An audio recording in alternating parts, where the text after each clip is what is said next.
Good morning, सुप्रभात। सभी का स्वागत है आज के सेशन में। और आज हम देख रहे हैं फ्रेंड 2023 एंड 24 के पुरस्कृत करंट अफेयर को। तो इसके पहले मैं बिहार जीके जीएस को तो कवर कर रही हूँ। खैर ये भी रिलेटेड है क्लास बिहार जीके जीएस से एंड अदर एग्ज़ाम के लिए भी इम्पॉर्टेंट है, चाहे आपके यूपी के हों या फिर बिहार के हों, हरियाणा के हों, कहीं के भी, किसी भी स्टेट के हों। तो ये सभी के लिए इम्पोर्टेंट है और सभी का स्वागत भी है, क्योंकि ये करंट अफेयर किसी एक स्टेट के लिए नहीं होता, तो इसका ध्यान रखें आप।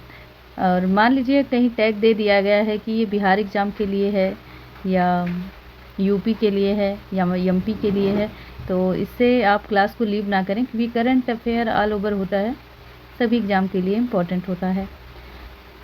तो सभी का स्वागत है। हम हिंदी साहित्य को तो कवर कर ही रहे हैं फ्रेंड, बिल्कुल एक सीक्वेंस से चल रहे हैं। और बीपीएससी PYQ भी करा रहे हैं हिंदी साहित्य के, जो प्रीवियस ईयर एग्ज़ाम में पूछे गए हैं। वो अलग अलग दोनों वीडियो है, एक में साहित्य और व्याकरण है, एक में सिर्फ और सिर्फ साहित्य ही है।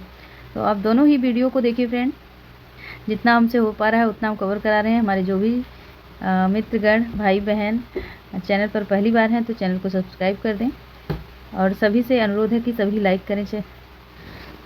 तो चलिए देखते हैं, शुरुआत करते हैं। तो जैसे ये पुरस्कार है फ्रेंड, तो इसमें हम क्या क्या देखने वाले हैं। तो इसमें 2023-24 का जैसे मैंने बताया कि पुरस्कार है, तो कौन कौन सा पुरस्कार है। जैसे आपके ज्ञानपीठ पुरस्कार हैं जो साहित्य के क्षेत्र में दिए जाते हैं, खेल कूद से भी संबंधित है। तो आइए हम सभी को कवर करते हैं। तो आप देखिए यहाँ पे 2024 का अंतर्राष्ट्रीय बुकर पुरस्कार जेनी एपेनबैक और माइकल हाफमैन ने एपेनबैक के व्यक्तिगत और राजनीतिक उपन्यास कैरोश के लिए जीता है। ठीक है, तो ये मतलब अभी आप थ्योरी में पढ़िए, सिर्फ थ्योरी वे में पढ़िए, उसके बाद हम नेक्स्ट सेशन में आपको MCQ वे में कराएंगे इसको। तो 2024 का अंतर्राष्ट्रीय बुकर पुरस्कार जेनी एपेनबैक और माइकल हाफमैन ने एपेनबैक व्यक्तिगत और राजनीतिक उपन्यास कैरोश के लिए जीता है। भारतीय मूल अमेरिकी वैज्ञानिक और कैलिफोर्निया इंस्टीट्यूट ऑफ टेक्नोलॉजी के प्रोफेसर श्रीनिवास और कुलकर्णी को खगोल विज्ञान में 2024 का पुरस्कार दिया गया। शाह पुरस्कार को पूर्व नोबेल पुरस्कार भी कहा जाता है। अगर आपसे मान लीजिए ये पूछ लिया गया किस पुरस्कार को नोबेल पुरस्कार कहा जाता है, तो शाह पुरस्कार को। और प्राप्त करने वाले कौन है, तो ये प्रोफेसर श्रीनिवास कुलकर्णी, जो खगोल विज्ञान के लिए पुरस्कार प्राप्त किए हैं। नेक्स्ट है चेक गणराज्य की क्रिस्टीना पिस्कोवा ने विश्व सुंदरी 2023 का ताज जीता है। ठीक है, चेक गणराज्य की, इसको आप ध्यान देंगे, चेक गणराज्य की क्रिस्टीना पिस्कोवा ने विश्व सुंदरी 2023 का ताज जीता है। अगला देखेंगे इकोनॉमिक क्षेत्र में एक्सीलेंस अवार्ड 2023। ठीक है, business reformer of the year का अवार्ड किसने जीता, तो S जयशंकर, और ये विदेश मंत्री हैं। Business leader of the year का पुरस्कार किसने जीता, तो श्री K वेंकट रमन ने। Business women of the year का पुरस्कार हीना नागराजन ने। And company of the year का पुरस्कार भारतीय स्टेट बैंक। तो आप इसको ध्यान रखेंगे। ठीक है, तो आइए अब देखते हैं, जैसे अभी हमने देखा कि economic times corporate excellent award 2023। अब हम देखेंगे 2023 के ही उद्योग व्यापार जगत एंड अर्स्ट एंड यंग पुरस्कार किसने जीता, तो एंटरप्रेन्योर ऑफ द ईयर पुरस्कार बेलायन सुबैया ने जीता। लाइफ टाइम अचीवमेंट पुरस्कार वेणु श्रीनिवासन ने। ठीक है, अब देखते हैं अमर उजाला शब्द सम्मान 2023 का किसने जीता, तो हिंदी भाषा के लिए विनोद कुमार शुक्ल ने जीता है अमर उजाला शब्द सम्मान। ठीक है, किसके लिए, तो हिंदी भाषा के लिए। और हिंदी इतर भाषाओं के लिए MT वासुदेवन नायर मलयालम से जीते हैं, है ना, मलयालम से हैं ये। हिंदी तर का मतलब हिंदी जैसी भाषाओं के लिए। तो आगे देखेंगे, या हिंदी से नीचे जो आने वाली भाषाएं हैं। 96वें एकेडमी अवार्ड ऑस्कर पुरस्कार 2023 का। तो सर्वश्रेष्ठ फिल्म ओपेनहाइमर निर्देश क्रिस्टोफर नोलन ने जीता। सर्वश्रेष्ठ अभिनेता की अगर बात करें तो किलियन मर्फी या ओपेनहाइमर। फिल्म में कौन सा है तो ओपेनहाइमर, ठीक है। सर्वश्रेष्ठ फिल्म कौन सी रही तो ओपेनहाइमर। निर्देशक इसके कौन रहे तो निर्देशक क्रिस्टोफर नोलन रहे। और अभिनेता की अगर बात कर लें तो अभिनेता भी किलियन मर्फी हैं इसके। और अगर बात करें सर्वश्रेष्ठ अभिनेत्री में तो एम्मा स्टोन, ये पुअर थिंग है, ठीक है, पुअर थिंग है, तो एम्मा स्टोन याद रखें। सर्वश्रेष्ठ निर्देशक में तो क्रिस्टोफर नोलन, ठीक है, निर्देशक भी हैं भाई क्रिस्टोफर नोलन। एंड क्या है आपने देखा किस फिल्म के निर्देशक हैं तो ओपेनहाइमर।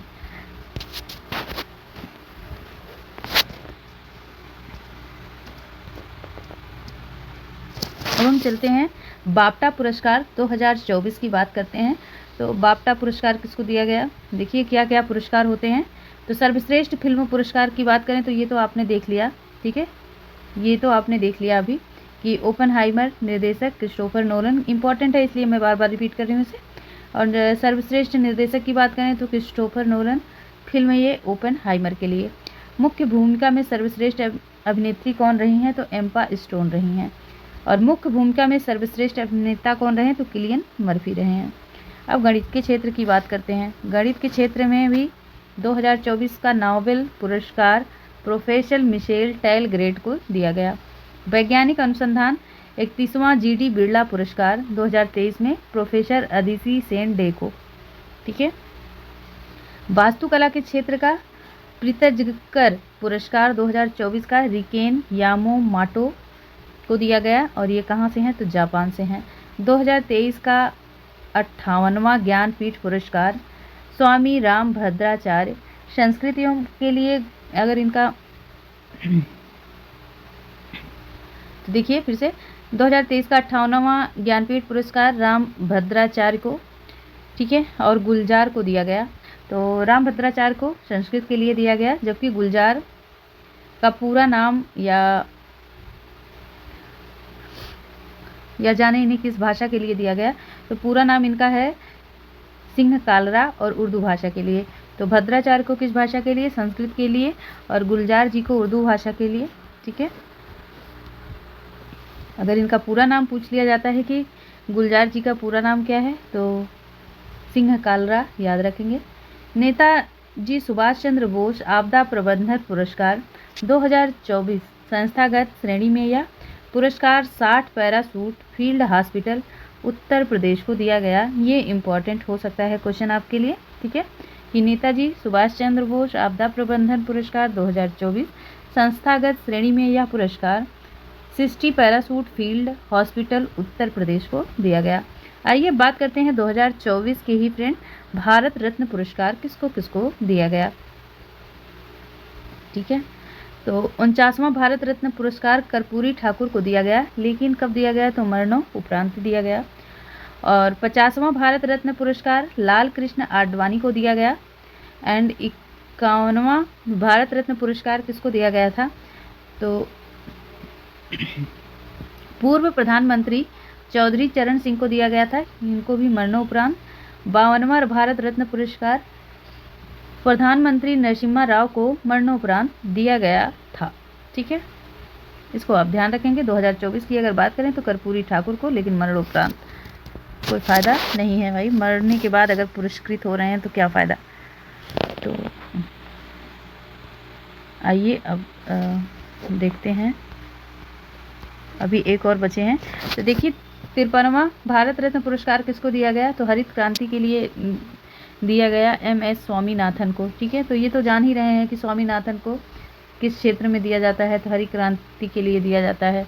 ये तो बहुत ओल्ड क्वेश्चन हो गया। हाँ, यहाँ से प्रश्न पूछा जा सकता है कि 53वां भारत रत्न पुरस्कार किसको दिया गया, ठीक है, तो स्वामीनाथन को। आइए बात करते हैं पद्म भूषण। पद्म विभूषण की 2024 में किसको किसको पुरस्कृत किया गया तो नाम है फ्रेंड श्री M वेंकैया नायडू को। इनको सभी क्षेत्र मतलब सार्वजनिक क्षेत्र के लिए दिया गया किस राज्य के हैं ये? तो आंध्र प्रदेश के। सिरी कोनी डेला चिरंजीवी वाली, इनको कला क्षेत्र में आंध्र प्रदेश। सुश्री बैजंती माला को कला क्षेत्र में तमिलनाडु की हैं ये। सुश्री पद्मा सुब्रमण्यम को कला क्षेत्र में तमिलनाडु की हैं। श्री बिंदेश्वरी पाठक को मरणोपरांत सामाजिक कार्य के लिए, और ये बिहार की हैं। अगर आप बिहार का एग्जाम दे रहे हैं तो ये क्वेश्चन आपके लिए इम्पोर्टेंट हो सकता है। ठीक है, तो श्री बिंदेश्वरी पाठक को कौन सा पुरस्कार मिला? तो पद्म विभूषण पुरस्कार 2024 में इनको प्राप्त हुआ। ठीक है, राज्य अगर पूछा जाए तो बिहार, और इनका कार्य क्षेत्र सामाजिक कार्य। ठीक है, आप चलते हैं, थोड़ा सा नोट्स देखिए। अच्छा, किसको कितना पुरस्कार मिला है? ठीक है, तो एक तो पद्म विभूषण पुरस्कार फ्रेंड, ये भी 3 प्रकार का होता है। एक तो होता है पद्म विभूषण, दूसरा होता है पद्म भूषण, तीसरा होता है पद्मश्री। ठीक है, तो वर्ष 2024 में पद अलंकरण हेतु 132 व्यक्तियों के नामों की घोषणा की गई, और जिसमें से 5 पुरस्कार किसको दिया गया? पद्म विभूषण के लिए दिया गया, और 5 पद्म भूषण के लिए 17 पद्म भूषण के लिए, एंड पद्मश्री के लिए 110। टोटल मिला के कुल कितना हुए? तो 132 हुए। ठीक है, तो इसको आप ध्यान रखेंगे। फिर से एक बार देखिए आप, पद्म भूषण के लिए 5 लोगों को दिया गया, पद्म भूषण के लिए 17 लोगों को दिया गया, पद्मश्री के लिए 110 लोगों को दिया गया।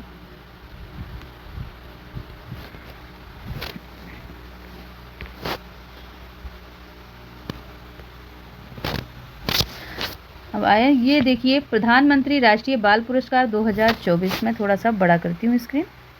ठीक है, तो प्रधानमंत्री राष्ट्रीय बाल पुरस्कार 2024 75वें गणतंत्र दिवस के अवसर पर राष्ट्रपति द्रौपदी मुर्मू ने 22 जनवरी 2024 को नई दिल्ली के विज्ञान भवन में आयोजित समारोह 7 विभिन्न क्षेत्रों में कुल 19 बच्चों को पुरस्कार प्रदान किए। ठीक है, ये पूछा जा सकता है कितने बच्चों को? तो 7 विभिन्न क्षेत्र के कुल 19 बच्चों को।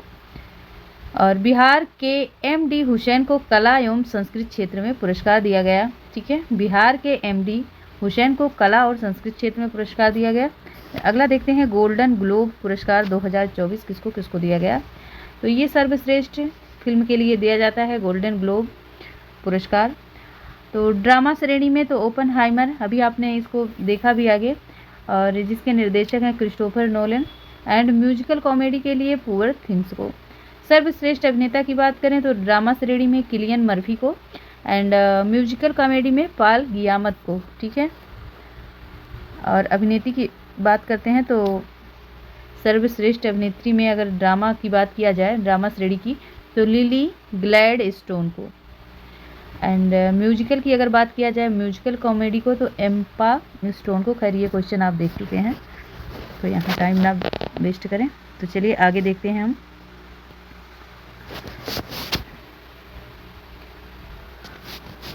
देखिए 69वां फिल्म फेयर पुरस्कार 2024, तो सर्वश्रेष्ठ फिल्म बराहमी फेल। ठीक है, निर्देशक बधू विनोद चोपड़ा को। सर्वश्रेष्ठ निर्देशक हैं विधु विनोद चोपड़ा फिल्म बराहमी फेल के लिए।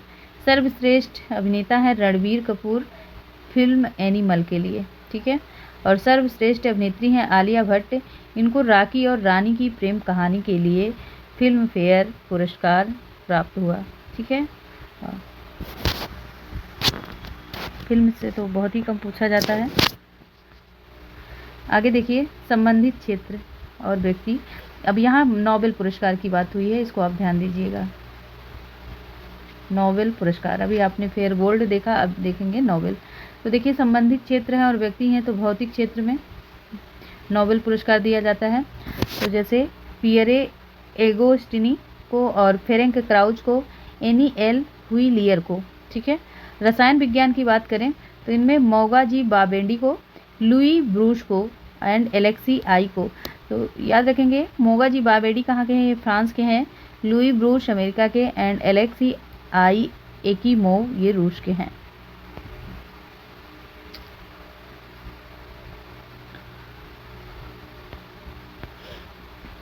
चलिए और भी देखें फ्रेंड, जैसे चिकित्सा विज्ञान के लिए। ठीक है, तो चिकित्सा विज्ञान के लिए कतालिन कारिको हंगरी को, एंड डू बिक्स मैन अमेरिका को। देखिए ऐसे आप एक बार जैसे थ्योरिटिकल पढ़ ले रहे हैं, इसके बाद हम MCQ कराएंगे, ठीक है, तो बहुत अच्छे से दिमाग में बैठ जाएगा। तो इसलिए मैंने सोचा पहले थ्योरी ही करा देते हैं, थोड़ा सा ऐसे एक बार पढ़ने से और फिर क्वेश्चन आंसर करने से ज़्यादा दिमाग में बैठता है। साहित्य की बात करें तो जान फारसे को नॉर्वे के लिए, और शांति क्षेत्र में शांति पुरस्कार नरगिस मोहम्मदी को ईरान से हैं ये। अर्थशास्त्र क्षेत्र में क्लाउडिया गोल्डिन को अमेरिका से हैं ये, ठीक है। आगे देखेंगे फिर व्यास पुरस्कार,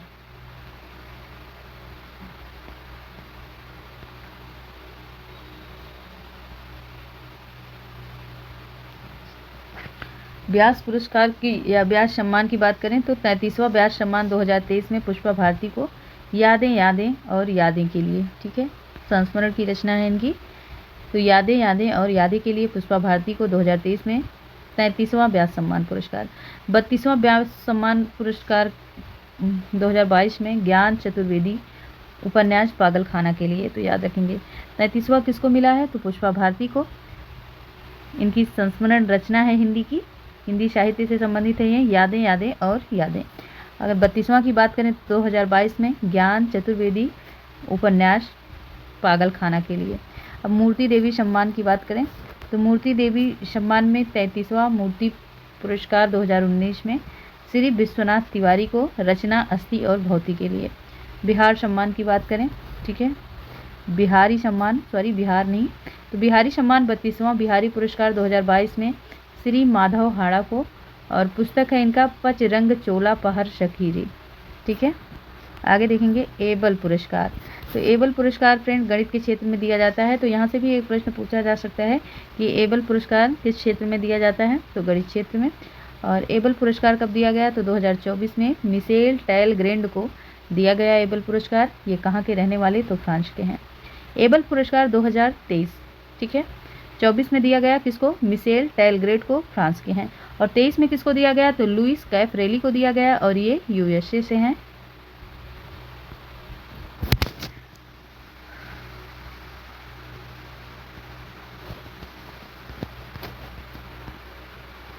अब देखिए पुरस्कार राशि क्या थी, तो पुरस्कार राशि फ्रेंड 25 लाख है, और पुरस्कृत नाम है, खेल है, संघ और राज्य है।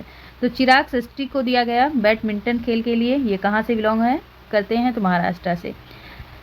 रंकी रेड्डी को सात्विक साईराज के लिए, किस खेल के लिए, तो बैडमिंटन के ही, ये आंध्र प्रदेश से हैं। अब आइए बात करते हैं अर्जुन पुरस्कार की।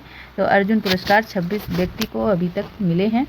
तो देखिए पहला पुरस्कार किसको मिला है, अच्छा हाँ, अर्जुन पुरस्कार में कितनी राशि दी जाती है, कितने राशि का पुरस्कार दिया जाता है, तो 15 लाख, याद रखेंगे। पुरस्कृत नाम है, खेल है, संघ है और राज्य है। देखिए ओजस प्रवीण देवताले को तीरंदाजी के लिए, ये महाराष्ट्र से हैं। अदिति गोपीचंद स्वामी को तीरंदाजी के लिए महाराष्ट्र से हैं। श्री शंकर M को एथलेटिक्स हैं, केरल के लिए। और पारुल चौधरी को एथलेटिक्स हैं, ये उत्तर प्रदेश से हैं। मोहम्मद हुसामुद्दीन मुक्केबाजी के लिए तेलंगाना क्षेत्र से हैं। आर वैशाली को शतरंज के लिए तमिलनाडु से हैं। मोहम्मद शमी क्रिकेट से हैं, उत्तर प्रदेश के। अनुष अग्रवाल घुड़सवारी के लिए पश्चिम बंगाल। दिव्य कीर्ति घुड़सवारी ड्रेसेस राजस्थान। दीक्षा डोगर गोल्फ के लिए हरियाणा से हैं। कृष्ण बहादुर पाठक को हॉकी के लिए पंजाब से हैं। पुखरा बम सुशीला चानू को हॉकी के लिए मणिपुर से हैं। पवन कुमार कबड्डी के लिए नई दिल्ली से हैं। रितु नेगी कबड्डी के क्षेत्र में हिमाचल प्रदेश से। नसरीन खो खो दिल्ली से। पिंकी लानबॉल्स दिल्ली से। एंड ऐश्वर्य प्रताप सिंह तोमर निशानेबाजी मध्य प्रदेश से। एंड ईसा सिंह हैं, तो ये भी निशानेबाजी के लिए तेलंगाना से। हरिपाल सिंह सिंधु रकबाज चंडीगढ़ से हैं ये। और अहिका मुखर्जी टेबल टेनिस के लिए पश्चिम बंगाल से। देखिए हम अगर आप स्क्रीनशॉट लेना चाहते हैं तो यहाँ से ले लीजिए, ठीक है, स्क्रीनशॉट अगर आप लेना चाहते हैं तो यहाँ से ले लीजिए। अर्जुन पुरस्कार अभी तक कुल 26 व्यक्तियों को दिया गया है, ठीक है, आप ले चुके होंगे आई होप। तो अब हम चलते हैं, कुछ साइंस के क्वेश्चन आंसर कवर करते हैं, थोड़े से हैं बहुत, ठीक है, तो आप बने रहें चैनल पर फ्रेंड।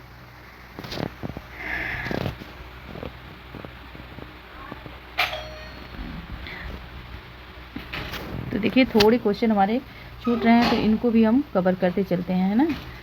तो इनको भी हम कवर कर लेते हैं।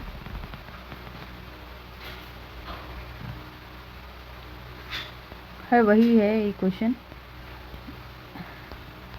देखिए वही है सीरीज, वही है, वही टेबल है ये।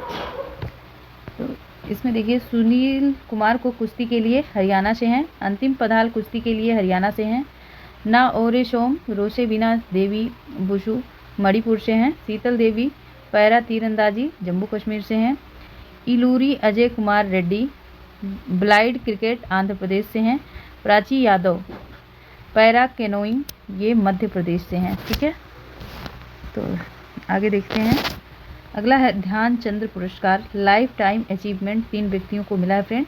पहला है मंजूषा कंवर को बैडमिंटन महाराष्ट्र, विनीत कुमार शर्मा को हॉकी के लिए ये भी महाराष्ट्र से हैं, कविता सेलोराज कबड्डी के लिए ये भी महाराष्ट्र से हैं। ठीक है, तो ये रही फ्रेंड सीरीज, और आई होप आपको पसंद आई होगी। अब थोड़े से क्वेश्चन हैं, कुछ करंट के हैं इम्पोर्टेंट, तो इसको हम कवर करते चलते हैं। आप जाइएगा नहीं, सिर्फ 5 मिनट लगेंगे। ठीक है, तो चलिए एक मतलब महत्वपूर्ण यहाँ से हम शुरू करते हैं। कुछ महत्वपूर्ण सभा की स्थापना कहाँ और किसने की। तो देखिए किसान सभा की स्थापना बिहार से हुई, किसके द्वारा हुई, सहजानंद सरस्वती के द्वारा हुई। आत्मीय सभा की स्थापना कलकत्ता से, किसके द्वारा, राजा राम मोहन राय के द्वारा। ठीक है, आगे देखेंगे। धर्म सभा की स्थापना कलकत्ता से, किसके द्वारा, तो राधाकांत देव के द्वारा। एंड मानव धर्म सभा की स्थापना सूरत में हुई, किसके द्वारा हुई, तो दुर्गा राम मनसाराम मेहता के द्वारा। तत्वबोधिनी सभा स्थान है इनका कलकत्ता, किसके द्वारा, तो देवेंद्र नाथ टैगोर के द्वारा। ठीक है, अच्छा तत्वबोधिनी सभा ये तो ठीक है, तत्वबोधिनी पत्रिका भी इन्होंने निकाली है, याद रखेंगे। अगला है बहिहस्त हितकारिणी सभा, स्थान है बॉम्बे, किसके द्वारा, तो डॉक्टर बाबा साहब अम्बेडकर के द्वारा। सिंह सभा, तो सिंह सभा का स्थान है अमृतसर, किसके द्वारा, तो ठाकुर सिंह सिंघवालिया और ज्ञानी ज्ञान सिंह के द्वारा। परमहंस सभा की स्थापना बॉम्बे से, किसके द्वारा, तो दादोबा पांडुरंग के द्वारा। ठीक है, और देखिए पूना सार्वजनिक सभा स्थान है पुणे, किसके द्वारा, तो महादेव गोविंद रानाडे एंड गणेश वासुदेव जोशी ASH चिपुलूनकर के द्वारा। ठीक है, प्रार्थना समाज की बात करें तो स्थान है बॉम्बे, किसके द्वारा, आत्माराम पांडुरंग के द्वारा।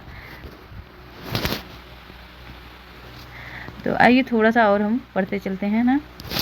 देखिए ये हमने कहीं से इसको कलेक्ट किया है।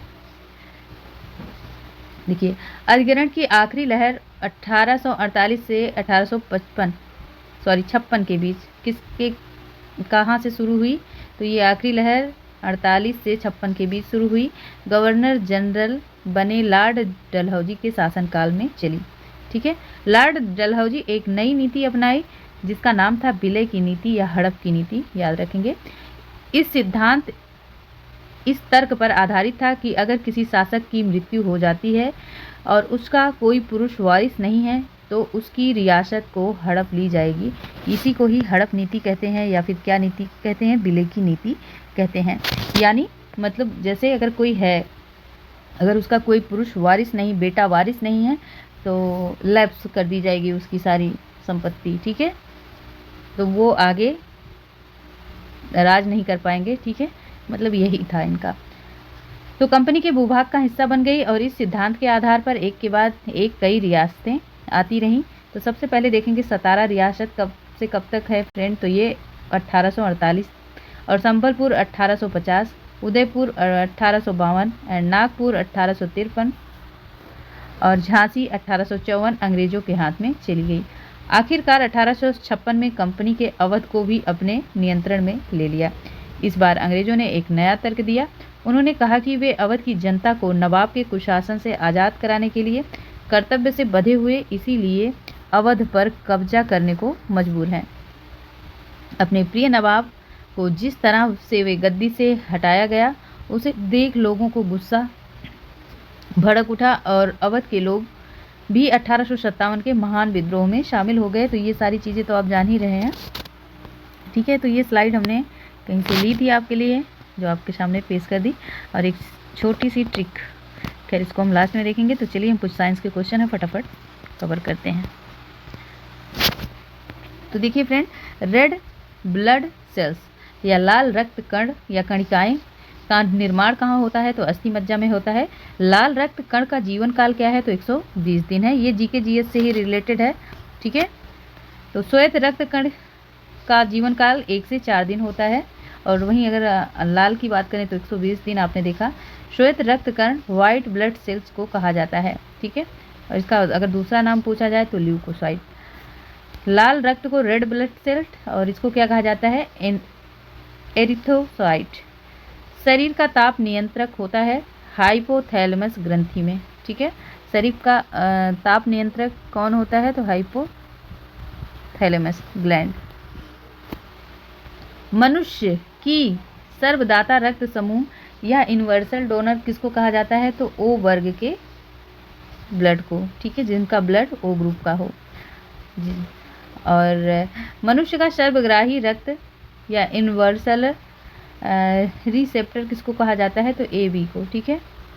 एक सर्वग्राही और एक मतलब सर्वग्राही का मतलब जो सबसे ग्रहण कर सकता है, और तो ए बी जो है ये सबसे ग्रहण कर सकता है, ठीक है, इसे सर्वग्राही कहते हैं। और जो सबको दे सकता है वो ओ ब्लड है, ओ ब्लड ग्रुप। रक्तचाप, ठीक है, ब्लड प्रेशर मापने के यंत्र को क्या कहा जाता है? तो स्फिग्नोमैनोमीटर कहा जाता है। ब्लड बैंक कहलाता है प्लीहा को, ठीक है। ब्लड बैंक किसे कहा जाता है? तो प्लीहा को। भोजन का पाचन कहाँ से प्रारंभ होता है? तो मुख से ही प्रारंभ होता है। पचे हुए भोजन को का अवशोषण कहाँ पे होता है? तो छोटी हुई आंत में होता है, ठीक है, स्मॉल इंटेस्टाइन। पित्त स्रावित होता है तो यकृत द्वारा, ठीक है, या लीवर द्वारा। पित्त कहाँ स्रावित होता है? तो यकृत द्वारा। विटामिन ए संचित होता है कहाँ पर? यकृत में। यकृत का मतलब लीवर में, ठीक है। आगे देखें, शरीर की सबसे बड़ी ग्रंथि कौन सी है? तो लीवर ही है या यकृत है। सबसे छोटी ग्रंथि या मास्टर ग्रंथि क्या है? तो प्यूटरी ग्रंथि, ठीक है।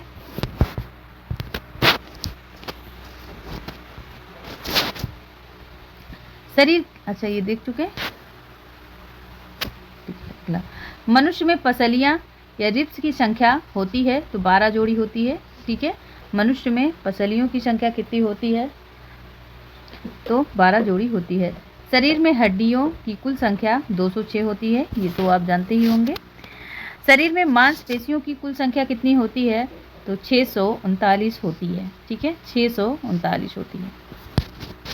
206 हड्डियां एंड 639 मांसपेशी। लार या सलाइवा में पाया जाने वाला एंजाइम होता है टाइलिन। लिंग निर्धारण कहाँ से होता है? तो पुरुष क्रोमोसोम से होता है, ठीक है। मनुष्य का हृदय कितने कोष्ठीय होता है? तो 4 कोष्ठीय होता है या 4 चैम्बर होते हैं। आई होप आपको हेल्पफुल लग रहा होगा फ्रेंड। लग रहा है तो लाइक कर दीजिए, और पहली बार है तो सब्सक्राइब कर दीजिए प्लीज़। तो देखिए, शरीर में गुणसूत्रों की संख्या पाई जाती है तो 46, और अगर जोड़ी में पूछा जाए तो 23 जोड़ी, ठीक है। शरीर का सबसे लंबा अंग कौन सा होता है? तो त्वचा ही है। शरीर की सबसे लंबी या बड़ी कोशिका कौन सी है? तो तंत्रिका तंत्र है। शरीर में अमीनो अम्ल की संख्या कितनी है? तो 22 है।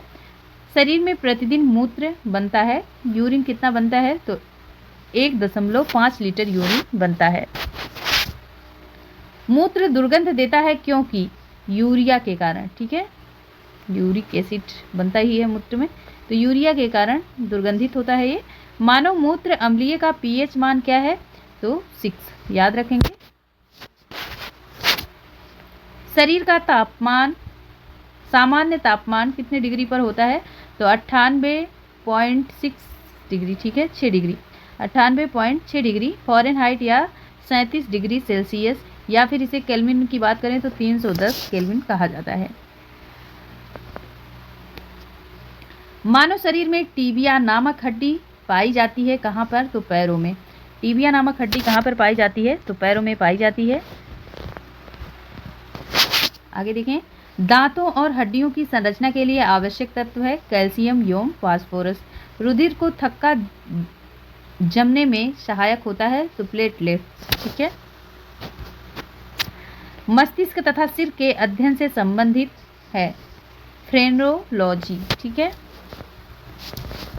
श्वसन के दौरान सर्वाधिक मात्रा में ली गई गैस होती है नाइट्रोजन। ठीक है। जब हम श्वसन करते हैं, सांस लेते हैं, तो हम सर्वाधिक किस गैस को लेते हैं? तो नाइट्रोजन। वैसे ऑक्सीजन होना चाहिए बट यहाँ पे नाइट्रोजन लिखा है, तो इसको थोड़ा आप देखिएगा और अगर आपको सही जानकारी है तो कमेंट जरूर कीजिएगा। वैसे हम देखेंगे और नेक्स्ट क्लास में बताएंगे। जीवित जीवाश्म कौन सा होता है? तो साइकस होता है जीवित जीवाश्म। मिनी माता रोग के कारण होता है जल में मरकरी के प्रदूषण से, या मिनी माता रोग किसके कारण होता है? तो जल में मरकरी के प्रदूषण से होता है। मानव त्वचा का अध्ययन करने वाली विज्ञान क्या कहलाती है? तो डर्मेटोलॉजी। ठीक है। और अगला प्रश्न है, कीड़ों के अध्ययन करने वाले विज्ञान को कहा जाता है एंटोमोलॉजी।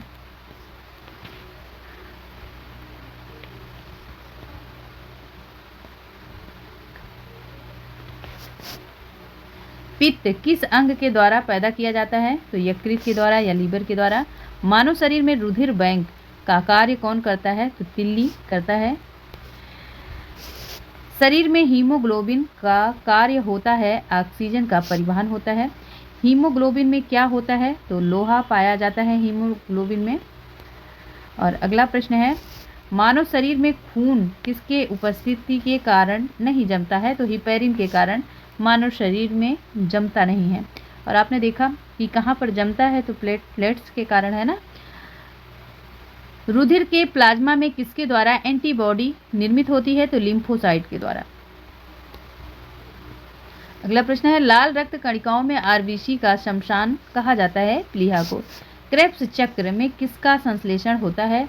तो पायरुविक अम्ल का क्रेब्स चक्र में संश्लेषण होता है।